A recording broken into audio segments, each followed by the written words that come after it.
Hey guys, LevelCap here, and this week in gaming, we now know Battlefield and Call of Duty are going to go head-to-head this holiday season, the Mass Effect trilogy is getting a proper remaster, the top EU pro Valorant player was banned for cheating, and much more.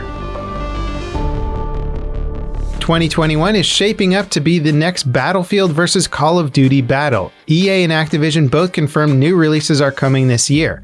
EA confirmed Battlefield 6 will be revealed this spring with a launch set for the holiday season. The game is currently ahead of schedule according to their most recent investor call. It'll return the series to all-out military warfare, take full advantage of next-gen platforms to bring massive and immersive battles to life with more players than ever before. It'll also feature maps with unprecedented scale, destruction, and player agency. A lot of what EA said confirms speculation that Battlefield 6 will feature higher player count modes and enhanced destruction that they demoed during EA Play last June. The game being ahead of schedule also bodes well for a launch that may not be riddled with devastating bugs or technical problems. That's frequently been the worst part of any Battlefield experience, is the massive amount of bugs during launch. That said, if the game does end up featuring 128 player modes, that will surely come with growing pains. DICE have pretty much always made games with 64 players in mind. I'm both curious and worried about what they might do with double the players. As for Battle Royale or a Firestorm 2.0, EA haven't said anything yet, though it's pretty likely that they'll try again at some point. Despite Firestorm crashing and burning, its downfall was being locked behind a $60 paywall for a game that was getting thrashed by its community and stumbled out of the gate with a total misfire of a reveal trailer.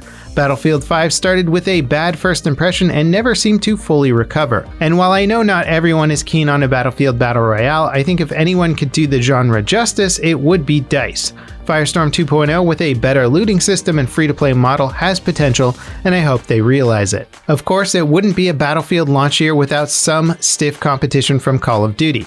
Activision just confirmed some key details about their 2021 plans for the franchise. Support for Warzone will continue with this year's Call of Duty game. It's launching in the usual holiday slot, though who's making it is up in the air. Rumor has it that Infinity Ward and Sledgehammer Games are competing to see who can get a title to the finish line first. And while that rumor could just be pure speculation, it's pretty obvious that no Call of Duty title is made in isolation.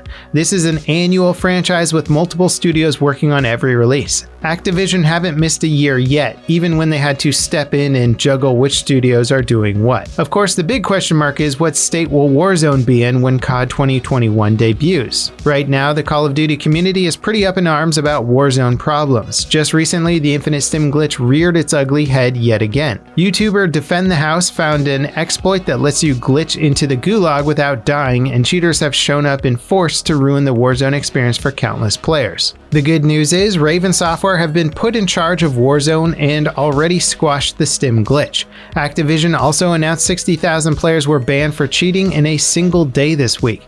They revealed plans to expand their anti-cheat team's capabilities, technology, and resources alongside that announcement. Hopefully the team will be able to sort things out soon. If you want the latest updates about Warzone, stay tuned here and we'll be covering any and all updates for the Battle Royale. Raven Software's Twitter account will also be the main hub for official news and information going forward.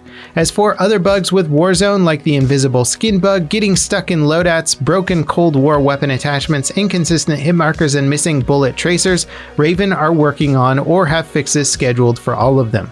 Call of Duty and Battlefield haven't gone head-to-head in a holiday season since 2016, when Battlefield 1 and Call of Duty Infinite Warfare launched within a month of each other. With both franchises gearing up for a holiday launch this year, it's sure to be contentious. Mass Effect Legendary Edition got a full reveal with a trailer and some additional screenshots showing off all the enhancements it'll offer. Legendary Edition includes all 3 of the original Mass Effect games with all of their DLC. Each game has been updated and adjusted to support 4K 60 FPS on PC, the PlayStation 4 Pro, and the Xbox One X. It's also fully compatible with next-gen consoles via their backwards compatibility support. So while the remaster won't take advantage of next-gen features like quick resume or 120 FPS output, it'll still be a highly polished and high-resolution experience. On PC, the frame rate will be uncapped. As for how they achieve such high resolutions, especially with the first game, every texture and asset was automatically processed with an AI upscaling tool. From there, the developers manually adjusted anything that didn't look right. They also adjusted environments to fit their mission tone better and tweaked camera positions to get rid of those oddly voyeuristic shots of characters' butts. They also made tweaks and technical improvements being made across all 3 games to unify the gameplay experience, character appearances, and graphical options into a more cohesive presentation. Expect a big leap in quality for Mass Effect 1's gameplay and visuals, with more subtle improvements to 2 and 3. Files for the cancelled Xbox 360 port of Goldeneye 007 leaked and are now available online. Assuming you can actually find the files, any Xbox 360 can run them. And while the port is technically unfinished, it is still playable from start to finish. There are some missing textures and placeholder assets here and there, but it's a very complete look at what could have been an exceptional version of the game. If you never played Goldeneye before, this leak port would be a great place to start. It even supports real-time switching between the original game's graphics and the updated port visuals. Resource management sim Factorio is getting a proper expansion.